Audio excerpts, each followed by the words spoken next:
Hi, guys. It's Dr. Liz Jenkins with drlizcoaching.com. And welcome. Maybe it's the morning, maybe it's the afternoon, maybe it's the evening, but welcome to, we're at day 11 inside couples conflict, where I'm going through and I'm hoping to help you identify one of the five major conflict styles that may be showing up in your relationship, or two, or three, or four, or five. It's not a problem if you're identifying or able to have some ahas and say, oh my gosh, I have all five of these styles, or we have all five of these styles. I've been getting folks saying, oh, is there a problem because we sort of do all of them? And then I also have been getting questions like, is there a problem because we're not doing all of those, or we both do the same one and there's only one that we do? No. Okay. We're each unique people, creatures, humans. We come from different experiences, what we grew up with, our personalities, kind of how we run. And then we come together as a we in a couple, in a relationship, in a marriage. And that makes its own unique place or dancing floor, let's say dance floor, for us to show up and interact and get along and not get along. So I'm going to do a quick review again of the five styles, and then talk a little bit more about how they may be showing up, or how someone work together or oppose each other. And then starting tomorrow, we're going to start looking at how do we swap them out. Okay, so we do this, Liz, and what do we do now if we want to show up differently and not have this kind of a conflict? Okay, so again, we have the first style is criticism or judging. And really what it is, it's that picking negative. The focus is on they're doing something wrong. The implied, and sometimes it's not implied, it's actual intent is that my way's better, and what you're doing is wrong or bad. Or so if you're feeling judged, or that you can't show up and do things right in the relationship, this conflict style may be coming out and may be showing up with your partner, where you feel like you're belittled, or this is where people start to feel like, I didn't know you felt that way about me. And there's a running list of things that your spouse or partner thinks you've done wrong. Okay, that's criticism and judgment. On the flip side, if you're the one that is showing up and in the heat of the moment, you're starting to pick apart the things that they're doing, or you realize as you're looking back at some of your conflicts that the fight starts when you criticize something that they've done.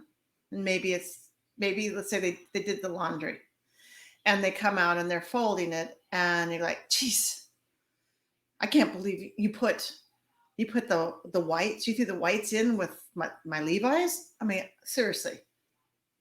Okay. And then off the fight goes. All right. It's a criticism, it's a judgment. And we're going to talk, more about how to interrupt that, how to stop that. But then we're often running and the partner is responding in one of the other styles, or maybe back with the criticism and judgment too. Well, I had to do that. I don't have any time. And you're so lazy that you aren't even getting to the laundry. So I'm doing Levi's and whites together, so I have something to wear, or the kids have something to wear. Right. So we started seeing that. The second style is around defensiveness and explaining. And we're going to talk about the shiny things, remember?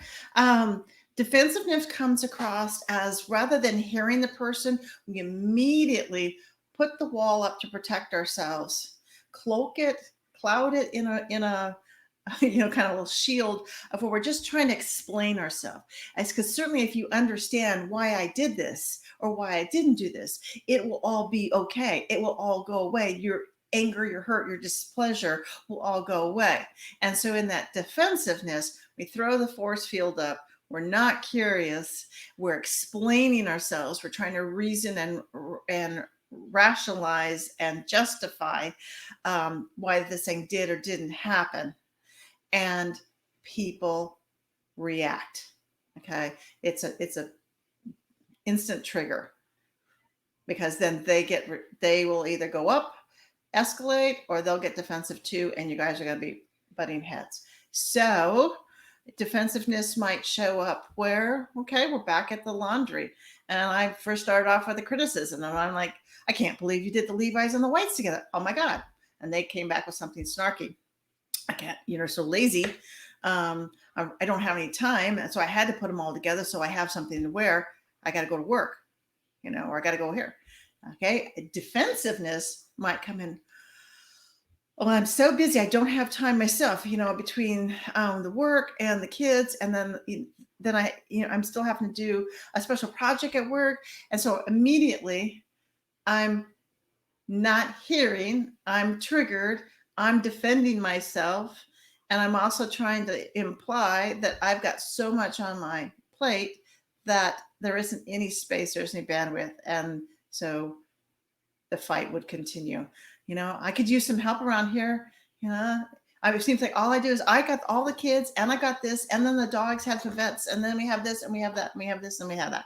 And each of those this or that that I throw out there are those shiny things, and they are guaranteed for partners and spouses to grab a hold and run with, and the fight goes on. We didn't need those dogs anyway. You wanted them, so it's your job to do the vets or what. I'm too busy going to the vets because I'm not here working. See, it just goes on and on. Okay. Number 3 is contempt and disregard. And we talked about that. That's it's nonverbal, and it is kind of verbal. It's our tone, it's our pace. We get up and down, and it's like, well, if you didn't want the extra dog, it's, I was fine with 1, but now we have 3, right?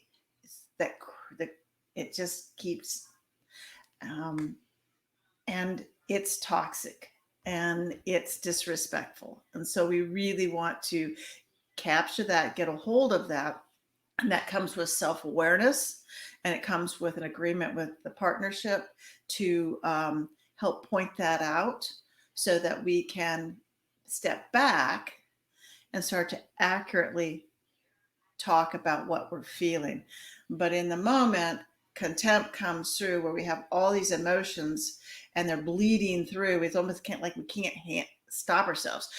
Have you ever been around, or maybe you might have been around someone that gets so excited when there's a birthday party or Christmas or something, and someone's opening the presents, and that you can see them, their hands are going towards to help the person open the package. The person's not unwrapping the package fast enough, and their hands are going like that. That's sort of what contempt and disregard is. We have these emotions and they're bubbling up, and we almost can't control them, but they're coming out in ways that are not respectful, and they're not helpful. They're not helpful for the conflict. They're not helpful for each other. So we're going to spend some more time really honing in on what and how contempt comes in. So think about it. Think about the last few times where you guys have had a conflict or fight.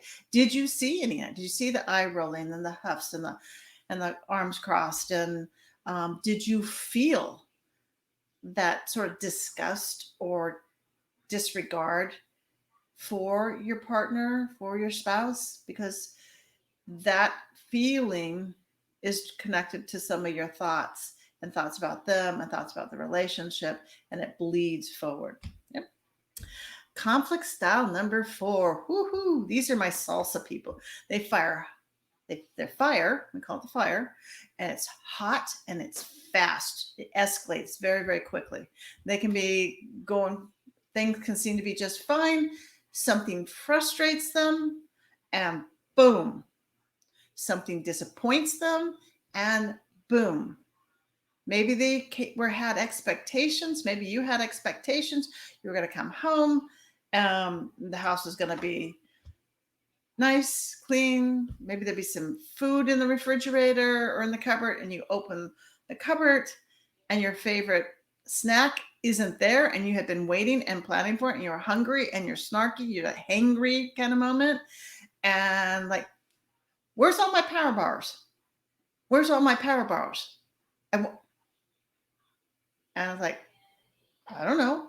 Or well, I had one. The kids had one. Kids had some friends or whatever it might be. And boom, they're hot. Okay. And so it gets loud, gets escalated. The logical part shuts down. We start going back to the primitive part, and we're in for a run for our money. Okay. So maybe you're a fire person. Maybe your partner's a fire person. It's not at all uncommon to have two people that are fire people, and they kind of like it and feel good. Like we have these, big discussions and we really get things out and clear the air. That's great. Okay. That's great. But there's a better way to not have to escalate to that point. All right. The ice and frozen, that's number 5. These are the folks that are feeling flooded and they shut down. They're feeling overwhelmed. They even sometimes say, I lose my voice. I can't speak up. I don't know what to say. It just feels like the whole room's closing in on myself. These are the folks that often appear to be disconnected. Like they really don't care. They're on their phone. They get up and leave the room. They take a walk. They get in their car and go. These are the people that kind of get up without a word and like, well, what happened? Okay. They too are flooded. The logic is shut off. They're responding back from the more primitive part of their physiology. And so again, we're not going to show up well, whether we're the fire or we're in the ice standpoint. We're not showing up well in a way that we can discuss and negotiate and come to a resolution, even if it's agree to disagree. So if you're an ice person, I want you to think back on like what part of the process do you feel like I need to get out of here? I'm feeling overwhelmed.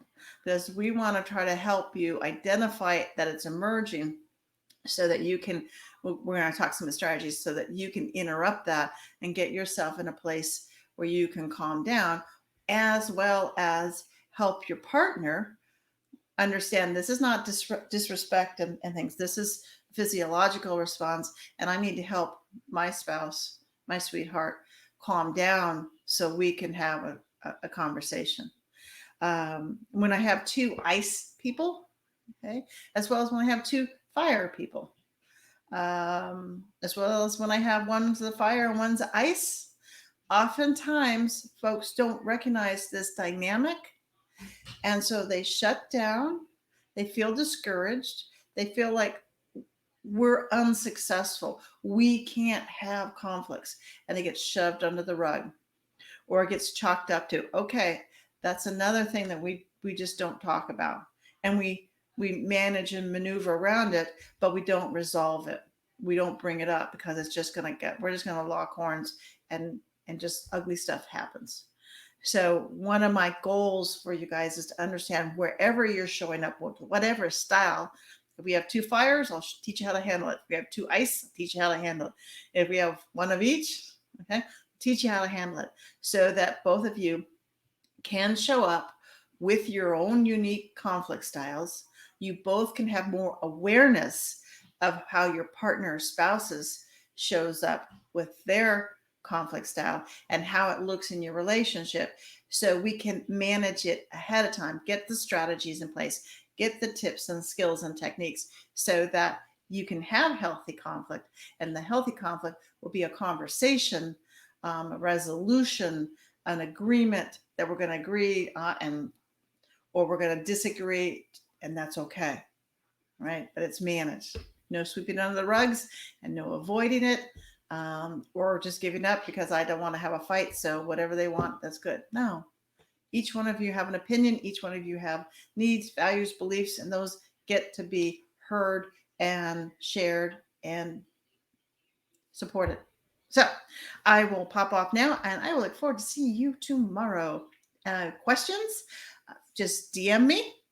If you'd like to jump on and jump ahead on things, I've got a wonderful weekend reconnect for couples. You can work on your own together on a weekend or break things down and use them for date nights where you can work at your pace and work through some really fun activities that are all designed to hit some top points, top areas of relationships that sometimes get disconnected, or just need a little polishing or sprucing up. Yeah. So DM me. I'd love to share with you more information on my weekend reconnect. Take care. See you.